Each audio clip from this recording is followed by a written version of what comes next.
वो ऊंचाइयों के बाद जब एक डल पीरियड आया तो वो क्या चला तुम्हारे मन में? मतलब टूटे होंगे फिर जुड़े होंगे। आप क्यों बेवकूफ़ बना रहे हो, सत्यम तो कभी ऐसा था ही। तो बट उसके बाद क्या हुआ कि फिर मैंने प्रायोरिटी थोड़ी सी शिफ्ट कर दी, किसी और पे डाल दी।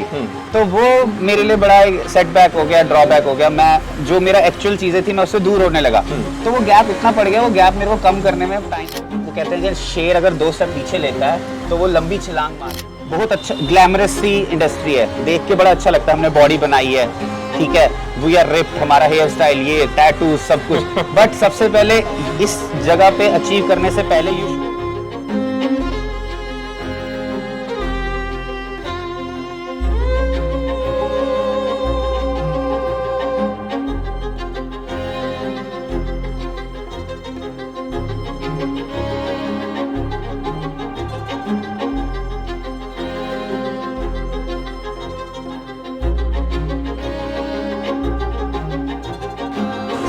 All right guys, all about fitness stories में आप सभी का वापस स्वागत। सत्यम को मैं लगभग 2016 से जानता हूँ और that was like the golden period of Satyam in Satyam's life and it is coming back. Satyam, welcome to all about fitness stories. All right, अपने बारे में लोगों को कुछ बताइए। I am competing from past like 2015 and जैसे भैया ने बोला कि 2016 टर्निंग पॉइंट था मेरा। उसके बाद बस अब वही चल रहा है, बस बीच में थोड़े अप्स एंड डाउन्स आ गए थे। एक तरह से देखा जाए ये मेरा कमबैक है, क्योंकि लास्ट 2019 में मैं शेरू क्लासिक पे कम्पीट किया था and I won that male model search. तो उसके बाद फिर कोविड हो गया एंड कोविड के कारण थोड़ा सा मैं लो हो गया था, something happen in my life. So एक तरह से मैंने जो रिकवर किया है एंड वापस कमबैक करा है, मतलब पिछले से भी ज़्यादा अच्छी तरह से कमबैक करा है, वो मैं और मेरे कोच ही जानते हैं, तिंद्र पाजी। तो बस अब मेरे को देखना है कि अब मैं कैसा प्रेजेंट करूंगा अपने को इस बारी स्टेज पे। इंशाल्लाह मैंने अपनी पूरी 100% से ज़्यादा ही दिया है। Hope for the best. Absolutely. So मुझे ये बात बताओ कि 2015-16 की जब तुमने बात की तो उस टाइम शायद तुम इकलौते ऐसे एथलीट थे जो चंडीगढ़ से हर सैटरडे संडे बैग उठा के दिल्ली आता था, दिल्ली के आसपास के एरिया गुड़गांव नोएडा आता था और हर एक चीज़ में गोल्ड मेडल जीते जाता था। ये वो टाइम है जब फिजिक कैटेगरी बहुत नई थी और मुझे याद है तुम अपने ग्रीन और वाइट शॉर्ट्स में खेलते थे हर बार। इंडिया की कैप्री या हाँ, इंडियन कैप्री में खेलते थे तुम और हर बार मेडल लेके जाते थे और लोग बैठे रहते थे। मिस्टर दिल्ली तुमने जीता है, मिस्टर नॉर्थ इंडिया तुमने जीता है, मिस्टर इंडियाज तुमने जीते हैं काफ़ी सारे।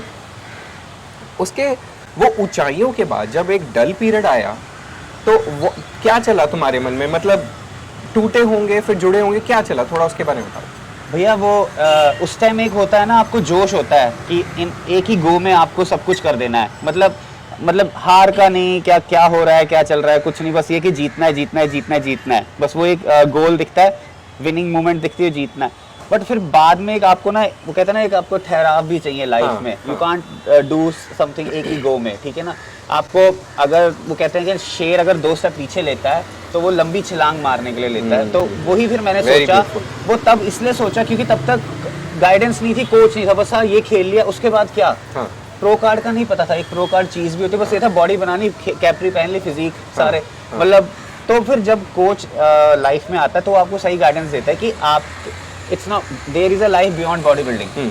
बॉडी बिल्डिंग के बाद भी एक लाइफ है। अगर हम कंपीट कॉन्टिन्यूसली करते रहेंगे तो सबको पता है कि हमारी बॉडी इतनी ज़्यादा अलाउ नहीं करती है।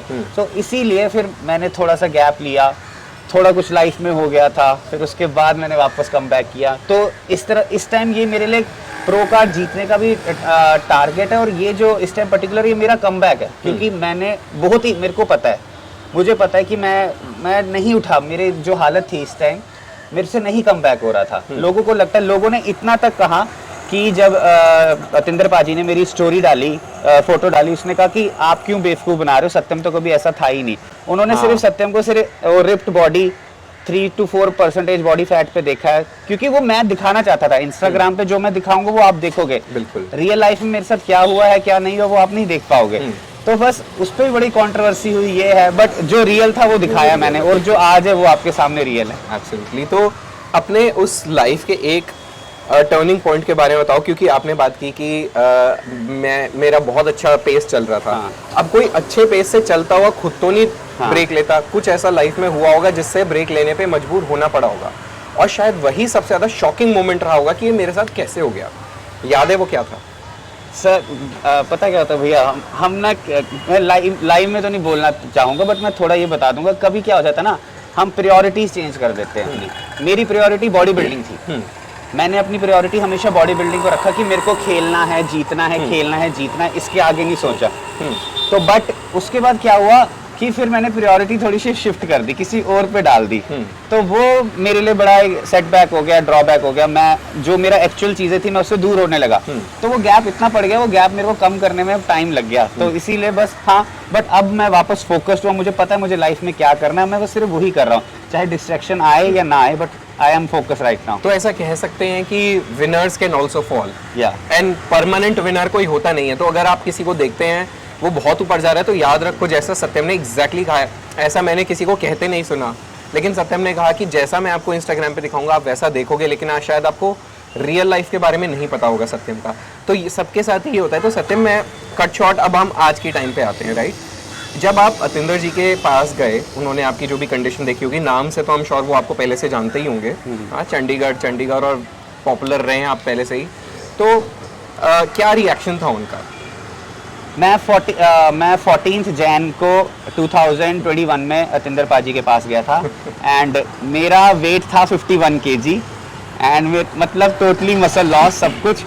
तो पाजी ने मेरे को सिर्फ इतना बोला, पाजी ने मेरे को मोटिवेट किया, बट पाजी ने ये भी बोला कि तभी अगर तू तेरे अंदर चाहे तू कर पाएगा, तभी मैं कुछ कर पाऊंगा।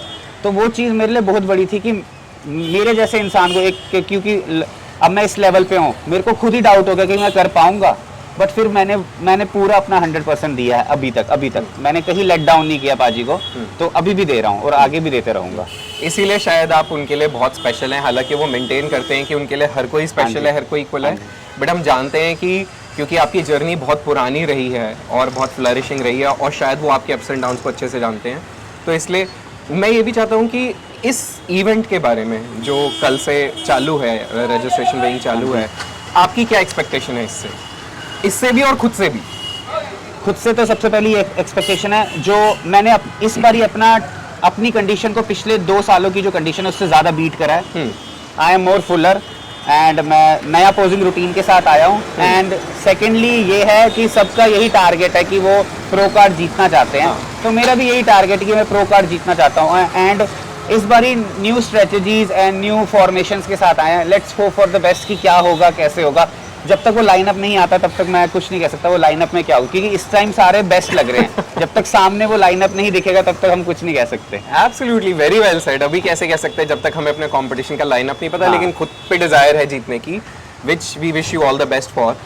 आपको बहुत पुराना टाइम हो गया है, आप बहुत सीनियर हैं, लेकिन आपके एटीट्यूड में झलकता नहीं कि आप सीनियर हैं। अपने एटीट्यूड को इतना लो मेंटेन कैसे रखते हैं इस इंडस्ट्री में, जो कि ग्लैमरस इंडस्ट्री है, एंड एवरीबडी इज आफ्टर मैं सीनियर हूँ और मेरे को इतना टाइम हो गया एक्सेट्रा? भैया ऐसे बोलने से क्या हो जाएगा, जिसने रिस्पेक्ट करनी होगी वो दिल से करेगा या फिर पीछे आपके कुछ कहेगा। तो हर एक के साथ घुल मिलो। कोई छोटा आता है तो मैं उसको भी बता देता हूँ, कोई बड़ा आता है तो मैं उससे सीख लेता हूँ। तो अब इतने सारे हैं, अब कोई मुझे भैया कह रहे हैं, एज में वो बड़े हैं मेरे से, बट वो क्रेडेंशियल वाइज कहते हैं, तो मैं उनकी भी हेल्प करता हूँ। अब जितना मेरे को पता, अगर उनकी हेल्प हो जाए, क्योंकि हमारे टाइम में हमें कोई बताने वाला नहीं था, अगर मैं उनको थोड़े की पॉइंट्स भी बता दूँ, स्टेज पे कैसे खड़ा होना है या क्या पोज डाउन करना है, तो उनके लिए हेल्प हो जाएगी। बस that's a very good thing, और सबको सबकी हेल्प करनी चाहिए। Your final piece of advice for the youngsters जो आपसे इंस्पायर होते हैं, आपको देखते हैं, उनके लिए आपकी फाइनल पीस ऑफ एडवाइस क्या है? फाइनल पीस तो यही रहेगी, ये बहुत अच्छा ग्लैमरस सी इंडस्ट्री है, देख के बड़ा अच्छा लगता है। हमने बॉडी बनाई है, ठीक है, वी आर रिप्ड, हमारा हेयर स्टाइल, ये टैटू सब कुछ, बट सबसे पहले इस जगह पे अचीव करने से पहले you should be financially strong. अगर आप फाइनेंशियली स्ट्रांग होंगे तभी आप अपने ऊपर इतना एक्सपेंस लगा सकते हो, नहीं तो किसी से लेके घर वालों को तंग करके पैसा वो नहीं जमेगा। पहले अपने को स्टेबल करो, देन बॉडी बिल्डिंग करो। बिल्कुल, फाइनेंशियली स्ट्रांग की बात की, और यहीं पे मोस्टली लोग मेरे ख्याल से मात खाते हैं। 1 साल खेलने के बाद वो बोलते हैं भैया स्पॉन्सरशिप दिला दो, भैया थोड़ा फाइनेंशियली हेल्प कर दो, फैमिली सपोर्ट नहीं कर रही, गवर्नमेंट सपोर्ट नहीं कर रही। तो very well said, good messages all through the video. जैसा पॉजिटिव कंटेंट हम आपके सामने लाते रहे हैं वैसे ही लाते रहेंगे। सत्यम का इंस्टाग्राम अकाउंट, हालांकि उसको किसी शाउट आउट की किसी चीज़ की ज़रूरत नहीं है, लेकिन नीचे डिस्क्रिप्शन बॉक्स में आपको मिल जाएगा। उसी के नीचे छोटा सा मेरा भी मिल जाएगा, प्लीज़ जाके behind the scenes, back stage videos और बहुत सारे जेन्युइन एक्शन के लिए उसको फॉलो करना ना भूलें। Thank you so much for subscribing. Bye bye.